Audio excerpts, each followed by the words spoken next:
그 선한 힘에 고요히 감싸여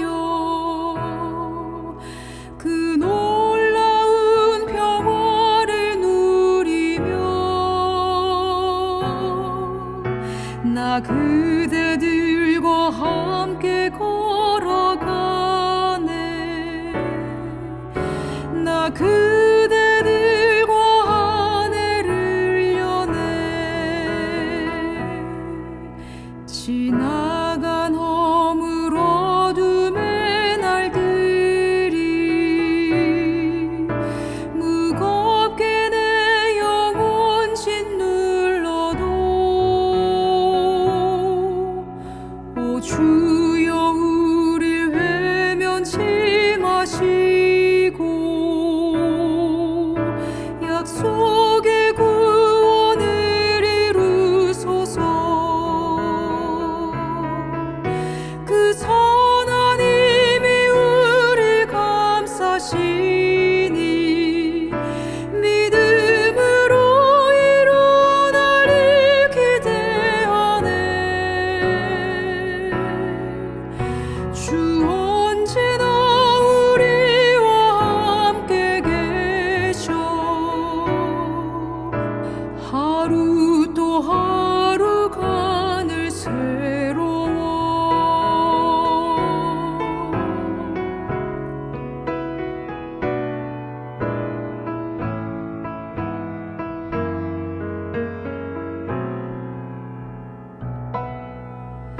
주께서 밝히신 작은 불꽃이 어둠을 헤치고 타오르네. 그 빛에 우리 모두 하나 되어 온누리에 비추게 하소서. 그 선한 힘이 우릴 감싸시니 믿음으로 일어나리 기대하네. 주 언제나 우리와 함께 계셔. 하루 또 하루가 늘 새로워. 그 선한 힘이 우리 감싸시니 믿음으로 일어나리 기대하네. 주 언제나 우리와 함께 계셔. 하루 또 하루가 늘 새로워.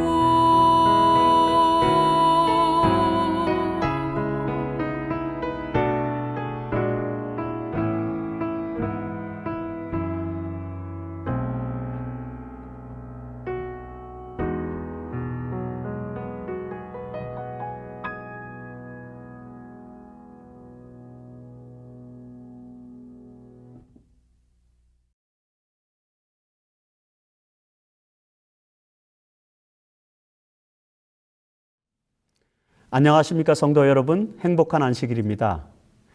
오늘 저는 종교자유 안식일을 특별히 맞이해서 종교자유 신념에 대하여 라는 제목으로 말씀을 함께 나누고자 합니다. 재림교회는 종교자유와 관련된 확고한 신앙정신을 소유하고 있습니다. 이에 대하여 엘렌 지 화이트 여사는 이렇게 우리에게 권면을 해주고 있습니다. 복음교회의 창시자들과 그 이후 여러 세기 동안 하나님의 증인들에 의하여 높이 들렸던 진리와 종교 자유의 깃발은 이 마지막 투쟁에 있어서 우리들의 손에 위탁되었다. 이 큰 선물에 대한 책임이 하나님께서 당신의 말씀의 지식으로 축복하신 사람들에게 놓여 있다. 우리는 이 말씀을 최고의 권위로 받아들여야 한다. 우리는 인간이 세운 정부를 하나님이 임명하신 규범으로 인정하고 그 정당한 범위 안에서 거기에 순종하는 것을 거룩한 의무로 가르쳐야 한다. 그러나 그 요구가 하나님의 요구와 상치될 때에는 사람보다 하나님께 순종하여야 한다. 하나님의 말씀은 모든 인간의 법보다 높다는 것을 승인해야 한다. 사도행전 68페이지와 69페이지에 있는 말씀입니다. 엘렌 G. 화이트는 재림교회의 손에 맡겨진 종교 자유의 깃발은 하나님의 큰 선물이며 최고의 권위로 받아들여야 한다고 강조하고 있습니다. 이런 강조에 충실하여서 재림교회는 종교 자유의 신념을 매우 소중한 신앙정신으로 여겨왔죠. 그러나 어느 순간부터인지 모르겠지만 재림교인들의 신앙정신 속에 종교 자유의 문제가 약화되고 있었습니다. 화이트 부인은 그 문제를 이렇게 또 지적을 합니다. 제가 읽어드리겠습니다. 가룟법인 기별 3권 167페이지에 있는 말씀입니다. 사탄은 어떻게 제7일 안식일 예수 재림교인들의 펜과 목소리를 침묵시킬 것인지에 대한 모임을 가졌다. 만약 그가 그들의 주의를 끌며 그들을 분열시키고 약화시키는 방향으로 그들의 힘을 전환시킬 수만 있다면 그의 앞길은 순조롭게 될 것이다. 사탄은 얼마간 성공적으로 그의 일을 해왔다. 중요한 질문이 아닌 미미한 생각과 이론을 포함하는 교리의 모든 점에 있어서 어떤 이들의 생각이 그들 자신의 생각과 정확하게 일치하지 않는다는 사실 때문에 지금 그들이 매우 깊이 연루되고 있는 이 나라의 종교 자유의 중대한 문제는 많은 이들에게 거의 중요한 문제가 되고 있지 못하다. 사탄의 전략은 재림교인들의 신앙정신을 침묵시키고자 하는 것이다 라고 화이트 부인은 말하고 있습니다. 사탄은 그런 전략에 따라서 종교 자유와 관련된 중대한 문제를 침묵시키고자 전략적으로 접근하고 있습니다. 그 전략이란 종교 자유와 관련된 몇몇 이슈들에 대한 교인들의 생각을 서로 다르게 만들어서 혼란을 주는 것이고, 그렇게 의견을 혼란스럽게 만들어서 교회를 분열시킴으로써 이 문제가, 종교 자유의 문제가 더 이상 중요한 문제가 아니라고 여기게 하는 것이었습니다. 이처럼 종교 자유의 문제는 상당한 운명을 걷게 될 것이었다고 우리는 이 말씀을 통해서 보게 되는 것입니다. 그래서 재림교회는 오래전부터 종교 자유에 대한 확고한 신념을 가지고 있었음에도 불구하고 오늘날 그 신념에 있어서 여러 가치들이 중요하지 않은 문제로 전락한 측면들이 있습니다. 이런 역사적인 인식을 제고해야만 우리는 우리의 소중한 가치인 종교 자유의 신념을 다시 한번 지켜낼 수 있게 되는 것입니다. 성도 여러분, 여러분은 제가 말씀드린 이 서론적인 진술에 어느 정도 동의하고 계십니까? 여러분은 지금 재림교회의 종교 자유 신념이 매우 소중한 신앙 정신이라고 생각하십니까? 지금도 재림교회는 이 종교 자유의 신념을 소중한 가치로 여기고 그리고 그 정신을 고상하게 높이 받들고 있다고 여러분들은 생각하십니까? 아니면 어느 순간부터 이 소중한 신앙 정신이 더 이상 중요하지 않은 이슈로 취급되어 버렸다고 생각하십니까? 우리는 일반적으로 종교 자유의 이슈가 재림교회 신앙 정신에서 매우 소중한 가치를 가진다고 고백해 오고 있습니다. 그러나 그런 신앙 고백에도 불구하고 종교 자유의 신앙 정신을 지키는 것이 매우 소중한 가치로 받아들여지는 신앙 문화를 점점 잃어가고 있는 것도 사실입니다. 자, 재림교회 역사를 통해서 현재 우리 교회의 모습을 성찰해 보면 우리는 그런 신앙 신념의 후퇴를 구체적으로 실감하게 됩니다. 여기 서두에서 읽어드린 화이트 선지자의 말씀은 사실 한국 재림교회 역사에서도 나타나고 있는 현상 중에 하나임을 우리는 이해할 필요가 있습니다. 한국 재림교회의 역사 속에서 정부의 요구와 한국 정부의 요구와 그리고 하나님의 말씀이 상치됨으로 인해 재림교인들이 겪은 종교 자유의 피해 사례는 사실 여러 분야에서 존재해 왔습니다. 과거 주 5일제 사회가 정착되기 전까지는 안식일에 학교를 출석하는 것과 직장에서 안식일을 준수하는 문제가 가장 큰 종교 자유의 이슈 중 하나였죠. 그리고 사실 주 5일제가 정착한 이후에도 안식일 시험 문제는 여전히 재림 청년들과 교인들을 괴롭히고 있는 문제입니다. 지금도 국가 자격 시험의 90% 이상이 안식일에 계획되고 있고 대부분의 대학원 입시와 의대 시험들이 안식일에 치러지고 있습니다. 이런 문제들로 인해서 신앙과 양심에 따른 종교 자유에 대한 투쟁은 인권의 가치가 매우 높아진 21세기에도 계속되고 있는 것입니다. 사실 이런 문제를 해결하기 위해서 한국연합회 산하에 종기모라고 하는 종교 자유를 위한 기도인 모임, 이런 단체가 만들어져서 법률적이고 사회적인 활동을 활발하게 전개하고 있습니다. 그뿐만 아니라 60여 명이 넘는 교회 지도자들이 기도인 연합 기도방을 만들어서 그곳에서 쉬지 않고 종교 자유의 확대를 위해서 기도하고 있습니다. 이런 적극적인 활동에 대해서 여러분들이 깊은 관심을 가져주셔야만 우리의 종교 자유의 신념은 계속해서 중요한 문제로 인식되고 있다고 감히 말할 수 있는 것입니다. 그러나 일각의 이런 노력에도 불구하고 종교 자유를 향한 우리의 신앙 정신이 굳건하게 유지되고 있을까요? 사실 오늘 설교는 이 질문으로부터 시작됩니다. 윤영철, 이미재, 이경훈, 이동용, 고경덕, 박형주, 심재화, 이주환. 여러분들은 이 사람들이 누구인지 아십니까? 아마도 이들의 이름을 아시는 분들은 재림교회의 비무장 군복무 신념, 즉 집정거부 신념에 대해서 매우 잘 알고 계신 분들일 겁니다. 그러나 아마도 많은 분들에게 이 이름들은 생소할 것입니다. 사실 이 사람들의 이름을 모른다는 것은 특별한 문제가 되지는 않습니다. 어떻게 우리가 우리 주변에서 일어나고 있는 모든 문제들을 다 알 수 있겠습니까? 그럼에도 불구하고 제가 성도들과 함께 오늘 생각해 보고 싶은 것은 이 사람들의 이름과 더불어서 현재 한국재림교회의 종교 자유에 관련된 신앙 지수가 어느 정도인지에 대한 것입니다. 여러분, 제가 언급한 이 이름들은 2000년대 들어서서 재림교회의 비무장 군복무 신념에 따라서 군대에서 집총을 거부해 대부분 1년 6개월형을 선고받고 장원교도소에서 수감되었던 자랑스러운 신학도들, 재림청년들입니다. 정말 자랑스러운 재림청년들 아닙니까? 사실 1951년에 한국전쟁 이후에 한국에서 징병법이 발효된 이후로 군에 입대한 재림청년들 중에서 군대에서 안식일 문제와 집정 문제로 감옥에 투옥된 재림교인들은 여러분 100명도 넘습니다. 이런 비무장 군복무 신념이 1970년대 들어서서 상당히 축소되게 되었습니다. 물론 몇몇 분들이 여전히 집정 거부로 투옥되었지만 그 숫자는 과거에 비해서 현저하게 감소되었죠. 그 이유는 앞서 화이트 부인의 글에서 인용한 것처럼 사탄의 분열 정책 때문이었다고 볼 수 있습니다. 1970년대 들어서서 집정 거부가 그렇게 중요한 문제가 되는지에 대한 이견이 우리 교회 내에서 발생하였습니다.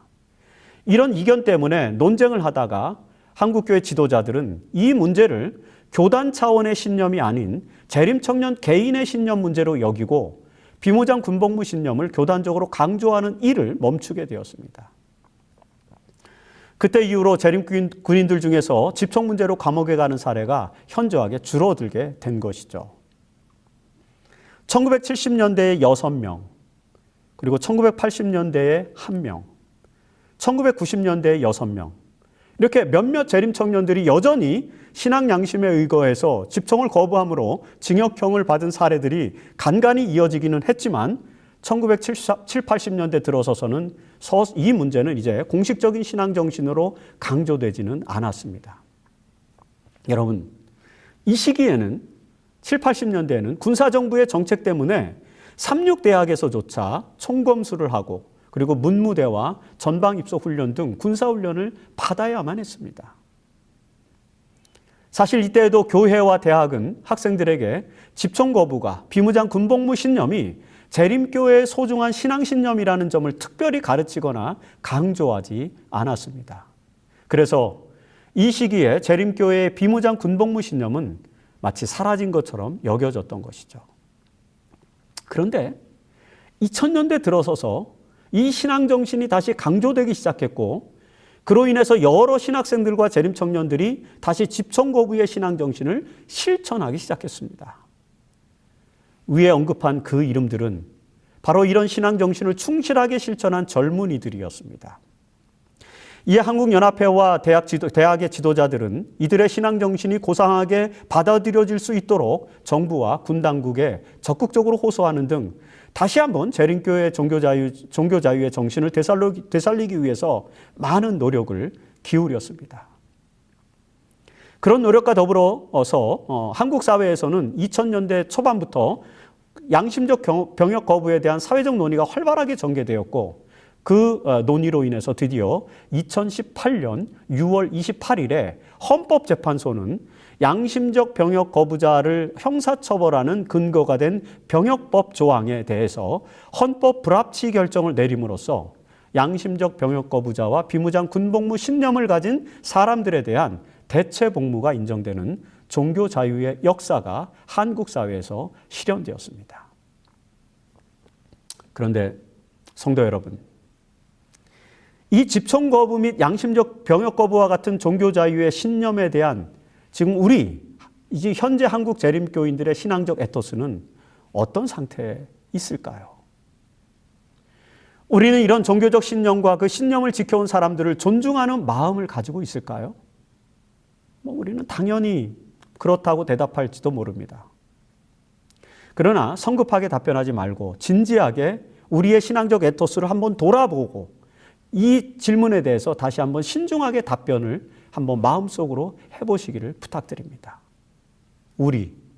한국 재림교회는 우리의 신앙 전통인 집총 거부 신념과 그 신념을 지켜온 사람들을 존중하고 있을까요? 이 질문에 그렇다고 기꺼이 답할 수 있으려면 이 전통이 지금도 우리 재림 청년들의 마음속에 살아 있어야 하며, 그리고 그 전통을 지켜온 사람들이 존중받는 교회 문화가 정착되었어야 했습니다. 그러나 성도 여러분, 2018년부터 양심적 병역 거부자들에 대한 대체 복무 제도가 법적으로 확립되었음에도 불구하고 재림 청년들이 집총 거부와 같은 종교 자유의 신념에 따라 대체 복무를 신청하는 경우는 아직 없습니다. 그리고 여러분, 지난 2000년 이후 한동안 집총 거부로 감옥에 갔던 우리의 자랑스러운 믿음의 영웅들은 그들이 지켰던 그 신앙적 가치, 그들의 신념에 대한 신앙적 가치가 존중받고 있지 않다고 생각하고 있다는 사실을 우리는 부끄럽지만 기억해야만 합니다. 이 믿음의 영웅들은 지금 어디서 무엇을 하고 있을까요? 어떤 청년들은 일성교회에서 목회자로 활동하고 있고, 또 어떤 이들은 이집트와 미국과 파키스탄에서 선교사로 활동했었고 지금도 또 활동하고 있는 그런 청년들입니다. 그런가 하면 교회 기관에서 교역자로 일하는 분들도 있고, 불행하게도 어떤 사람은 어디서 무엇을 하고 있는지 알 수 없는 경우도 더러 있습니다. 이 믿음의 영웅들이 이렇게 나름대로 자신의 위치에서 여전히 최선을 다해 신앙 정신을 지켜가고 있지만, 그들을 우리 교회가 낳은 믿음의 영웅으로 인정하고 그들과 그 신앙 정신을 존중하고 우대하는 문화는 아직 풍성하게 형성된 것 같지는 않습니다. 그래서 그들은 어쩌면 그 옛날 장원교도소에서 보다도 지금도 외로운 신앙의 싸움을 싸우고 있는지도 모르겠습니다. 이런 사실이 다소 안타까울 뿐입니다. 무엇이 우리의 영웅들을 우리 공동체에서 존재감이 빛나게 하지 못했을까요? 한국 재림교회 역사를 되돌아볼 때 1950년대와 60년대에 군대 내에서의 종교자유 신념으로 고난을 받았던 우리의 믿음의 선배들은 존중을 받았고 높임을 받았습니다. 그분들 중에서 많은 분들이 재림교회의 주요 지도자로서 활동하였습니다. 그리고 그분들 중에서는 연합회장님들도 배출되었습니다. 과거의 한국 재림교회는 집총 거부를 통해 믿음의 신념을 보여준 영웅들을 존중하고 그들을 교회의 지도자들로 높이 받들었다는 것입니다. 그런데 왜 그런 문화가 지금은 사라진 것일까요? 왜 21세기에는 종교자유 신념을 지켜온 우리의 믿음의 영웅들이, 젊은이들이 지금 어디서 무엇을 하고 있는지도 잘 모를 만큼 공동체 내에서 소외되고 있는 것일까요?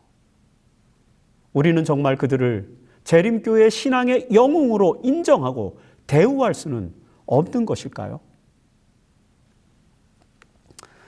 태평양 전쟁에 참전했던 미국의 재림 청년 데스몬드 도스는 집총 거부자로서 고난을 겪기도 했지만 위대한 그의 신앙 정신을 인정받아서 군인으로서 최초로 미국의 명예훈장을 받았습니다. 여러분들이 잘 아는 이야기 아닙니까? 이 데스몬드 도스의 생애는 미국 사회에서 존중을 받았고 높임을 받았습니다. 당연히 재림교회 안에서도 그의 신앙 정신은 존중을 받았습니다. 이런 문화적 분위기에 힘입어서 멜 깁슨이라고 하는 영화 감독은 헥소리치라는 영화를 만들어서 그의 영웅적인 이야기를 널리 알리기도 했죠. 그렇다면 여러분, 윤영철, 이미재, 이경훈, 고경덕, 이동용, 박형주, 심재화, 이주환. 여러분, 이 사람들이 한국 재림교회 안에서 신앙의 영웅으로 더 많은 존중을 받았다면 한국 재림교회의 종교자유신념은 얼마나 더 확고해졌을까요? 1970년대 이전에 집청겁으로 감옥에 갔던 우리 한상호 목사님, 신계호 목사님 등과 같은 재림교회 지도자들처럼 만일에 이들도 존중을 받는 문화가 있었다면 지금 우리는 얼마나 더 풍부한 종교자유의 신념 아래서 살아갈 수 있었을까요? 그런데 왜 우리는 그렇게 하지 못하고 있죠? 지금 한국 재림교회의 종교자유 신념 지수는 왜 이렇게 축소되었을까? 이런 상황을 반전시켜서 다시 한번 한국 재림교회가 종교자유 신념을 지키는 신앙의 영웅들을 존중하는 종교 문화를 만들어내기 위해서 우리가 해야 할 일은 무엇일까요? 저는 오늘 이스라엘 역사의 마지막 국면에서 나타난 상황을 통해서 그 질문에 대한 답을 찾아보도록 하겠습니다. 남방 유다의 마지막 역사 시기에 활동했던 선지자 중에 우리가 잘 아는 예레미야 선지자가 있었습니다. 예레미야는 그 이름의 뜻처럼 하나님께서 세우신 선지자였습니다. 그는 불과 20세가 되기 전인 요시야 제위 13년째 되는 해에, 즉 기원전 626년경에 선지자로 부름을 받았습니다. 예레미야는 베냐민 땅 아나돗 마을의 제사장 출신인 힐기야의 아들이었기 때문에 제사장 가문의 선지자였죠. 그의 성격은 내성적이고 소심했지만 하나님의 뜻을 전달하는 선지자의 사명에 충실한 삶을 살았습니다. 그런 예레미야 선지자는 요시야 왕의 시기 동안에는 유다에서 존중받는 선지자로 활동을 했습니다. 그런데 요시야가 죽고 여호야김 시대에 들어서면서 유다 사회에서, 이 남방 유다 사회에서 예레미야 선지자는 더 이상 존중받지 못하게 됩니다. 그 이유가 무엇이었을까요? 성경은 그가 추진했던 신앙 개혁이 여호야김 왕에 의해서 중단되었기 때문이라고 설명합니다. 예레미야의 개혁의 기별에 대하여 여호야김 왕은 선지자의 말을 듣지 않았고, 그리고 서기관 바룩과 예언자 예레미야를 체포하라고 명령한다고 예레미야 36장 25절 26절은 설명하고 있습니다. 이처럼 요시야 시대에는 존중받았던 예레미야 선지자가 여호야김 시대에 들어서서 따돌림을 당하고 그의 선지자로서의 권위가 땅에 떨어지게 된 원인은 구체적으로 무엇이었을까요? 우리는 성경에 나타난 예레미야의 기별과 그 기별에 대한 여호야김 왕과 이스라엘의 관리들의 태도에서 그 원인을 찾을 수 있습니다. 예레미야는 하나님의 백성들에게 끊임없이 개혁의 기별을 외쳤습니다. 이 선지자의 기별은 여호와 하나님께로 향한 신앙의 개혁을 통해서 이스라엘 백성들이 유지해야 할 신앙 정신을 잃지 말아야 한다는 것을 강조했습니다. 사실 이런 기별은 신앙개혁을 강조했던 요시야 왕의 시대에는 존중을 받았죠. 그러나 하나님의 뜻을 분별하지 않는 왕이 등장하고 이스라엘이 다시 신앙의 퇴보를 경험하게 되자 예레미야는 한낱 불평의 선지자 정도로 취급되면서 그의 예언적 능력과 기별은 멸시를 받게 된 것입니다. 그 이유는 예레미야가 계속해서 신앙 정신의 개혁을 요구하였기 때문이었습니다. 자, 예레미야서를 여러분 보십시오. 예레미야는 여호야김 왕과 이스라엘 백성들의 잘못된 신앙 정신을 지적하면서 그들이 야훼께로 향하는 신앙 정신을 되살리지 않는다면은 멸망으로 갈 수밖에 없다는 사실을 끊임없이 경고를 했습니다. 예레미야서 2장에서부터 25장까지에서 약 20장에 걸쳐서 하나님의 선지자는 하나님의 징벌이 남방 유다에 임할 것이라고 경고를 합니다. 그리고 26장부터 33장까지는 이스라엘을 징벌하는 도구로 사용된 바벨론은 결국 멸망할 것이고 유대와 이스라엘은 회복하게 될 것이라고 예언하기도 합니다.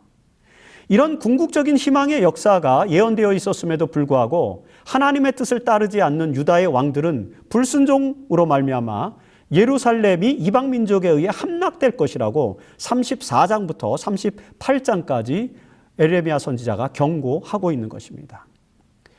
그 후 예레미야 39장부터 45장까지는 그렇게 멸망하고 남은 이스라엘 백성들, 즉 남은 자들의 운명에 대해서 예언하고 있으며, 그리고 46장부터 51장까지는 이방 민족들에 대한 하나님의 심판을 하나하나 열거합니다.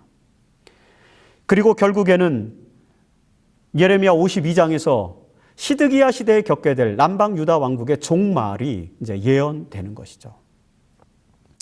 이런 예레미야의 경고의 기별을 여호야김 왕과 남방 유다의 관리들은 좋아하지 않았습니다. 심지어는 그 시대에 하나님의 종임을 자처하는 여러 선지자들마저도 예레미야의 기별을 멸시하였습니다.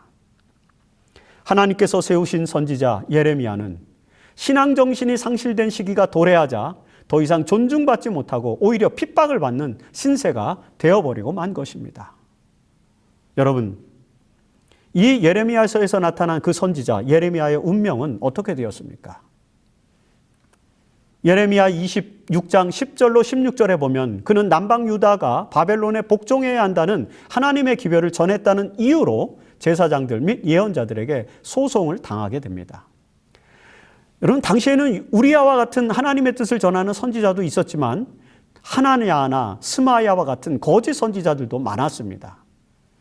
그래서 남방 유다의 백성들은 누구의 말을 들어야 할지 구분하지 못하고 평화를 예언하는 이 거짓 선지자들의 말에 귀를 기울이고 결국에는 하나님께서 세우신 선지자 예레미야나 우리야의 기별을 무시하게 된 것입니다. 그리고 그 하나님의 선지자를 핍박하고 조롱하였죠. 신앙의 정신이 무너지면 이런 결과를 낳게 됩니다. 예레미야 36장에는 여호야김 왕이 예레미야가 기록한 하나님의 말씀을 불태워버리고 이제 이 선지자를 죽이려고 하는 장면이 또 등장합니다.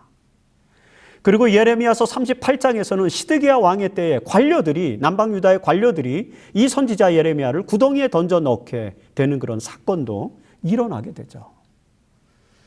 하나님의 기별을 전하던 예레미야는 반국가 사범으로 몰려서 투옥되어 고문을 받았고, 결과적으로는 예레미야 43장 6절로 7절에 나타나는 것처럼 그는 애굽으로 끌려가는 신세가 되어 그 이방 땅에서 그의 생애를 마감하게 됩니다. 남방 유다 왕국의 역사의 마지막 시기인 여호야김으로부터 시드기야의 시대까지 하나님께서 세우신 선지자 예레미야의 생애는 21세기를 살고 있는 오늘 우리에게 여러 종교적인 시사점을 제공해주고 있습니다. 여러분, 요시야 왕의 시대에는 존중받았던 이 개혁의 선지자는 왜 그 이후에는 눈물의 선지자가 되었을까요? 왜 남방 유다의 왕들과 관리들과 하나님의 백성들은 그 선지자를 더 이상 존중하지 않고 선지자의 기별을 귀담아 듣지 않고 선지자의 신앙 정신을 높이지 못했을까요? 그들이 그렇게 하나님께서 세우신 선지자를 무시했던 이유는 요시야 시대에 회복했던 신앙 정신을 상실했기 때문이었습니다. 여러분, 이처럼 신앙 정신이라고 하는 것은 한 시대의 운명을 결정짓는 매우 중요한 요소가 되는 것입니다. 만약에 남방 유다의 백성들이 요시야 시대의 개혁과 그로 인한 신앙 정신을 지속적으로 유지했었더라면 선지자 예레미야와 그의 기별은 여전히 존중을 받았을 것이고 하나님의 뜻이 실현되어 유다는 하나님의 축복과 특권을 잃지 않았을 것이 틀림없습니다. 이처럼 예레미야와 그의 생애가 보여주는 기별이 여전히 오늘 우리 시대에 유효한 것이라면 21세기를 사는 오늘 우리는 그 기별과 교훈에 주목해야만 하는 것입니다. 우리는 재림교인들로서 재림교의 신앙 정신을 존중하고 그 신앙 정신을 높이는 하나님의 종들을 존중해야 합니다.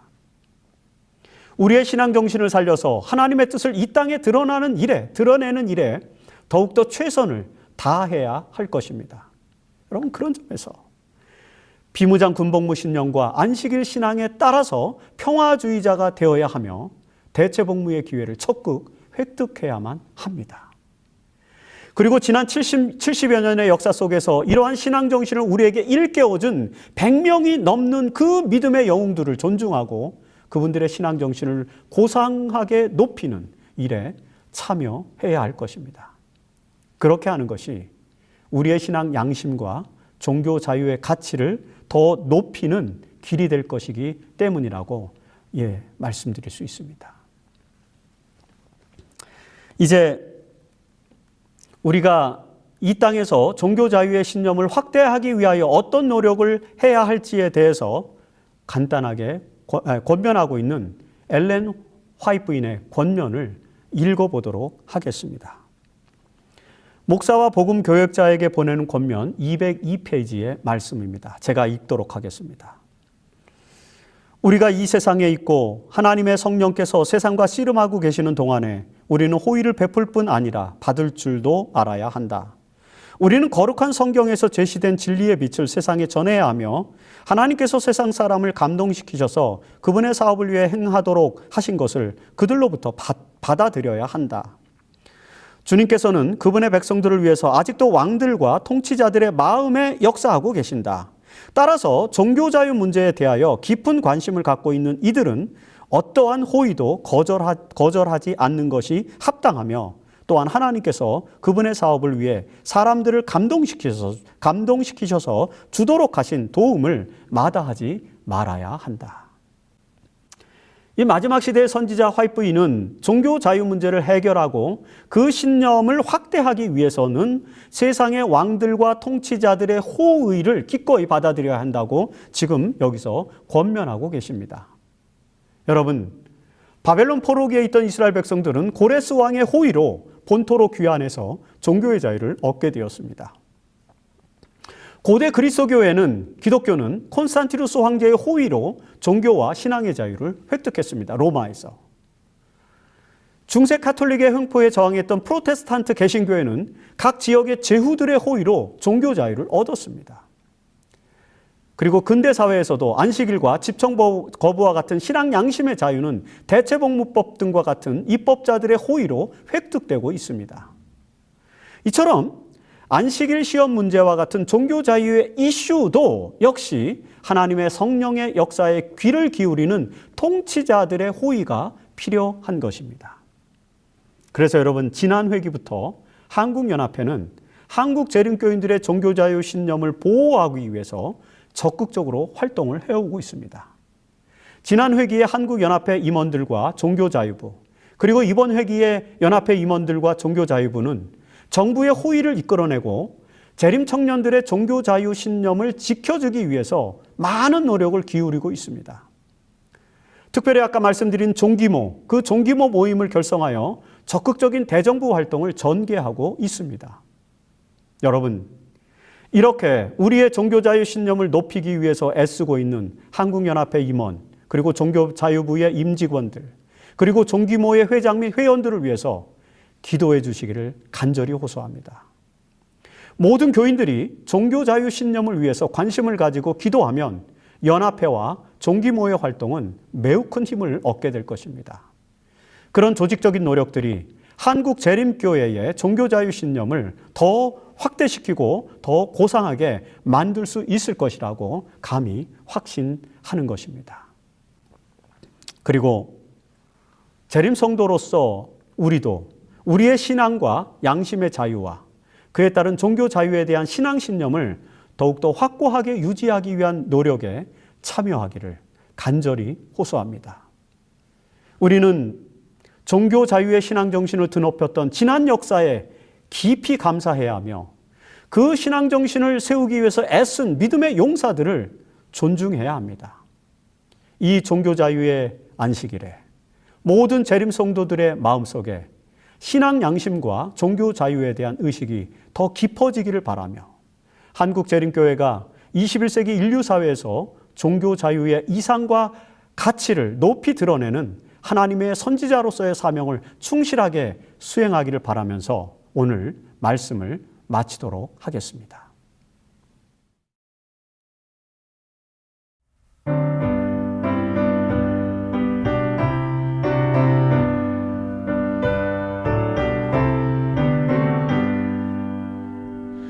오 형제여 충실히 행하여라. 주 곧 다시 오시리니 그 영광의 하늘집 들어가서 큰 승리에 노래하리. 저 칼바리 십자가 흘리신 피 내 어찌 잊고 졸고 있나. 그 무한히 큰 사랑 받은 자여 내 몸 바쳐 충실하라. 오 형제여 충실히 행하여라. 황금도 성적인데 그 오묘한 성진주 문 앞에서 주 널 반겨 맞이하리. 이 슬프고 컴컴한 세상 중에 너 오래 있지 않으리라. 곧 주 오실 새 아침 밝으리니 내 몸 바쳐 충실하라. 오 형제여 충실히 행하여라. 전능하신 왕 오신다. 천군 천사 승리의 함성으로 내 주 왕을 옹위하리. 오 그때 주 내게 하시는 말 너 충실하고 착한 종아. 저 영원한 상주마 하시리니 내 몸 바쳐 충실하라. 오 형제여 충실히 행하여라. 내 눈물은 사라지고 저 영원한 기쁨의 나라에서 금멸류관 받으리라. 오 형제여 이 약속 진실하니 너 주저 말고 충실하라. 영영 기쁨 불멸의 상 있으니 내 몸 바쳐 충실하라.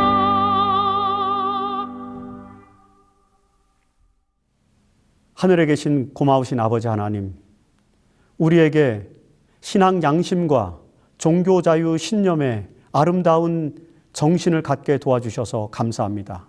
저희에게 하나님의 명령에 순종하고 그리고 세상의 모든 통치자들에게 하나님의 위대한 뜻을 드러내게 하는 선지자로서의 사명을 갖게 해주신 것도 감사드립니다.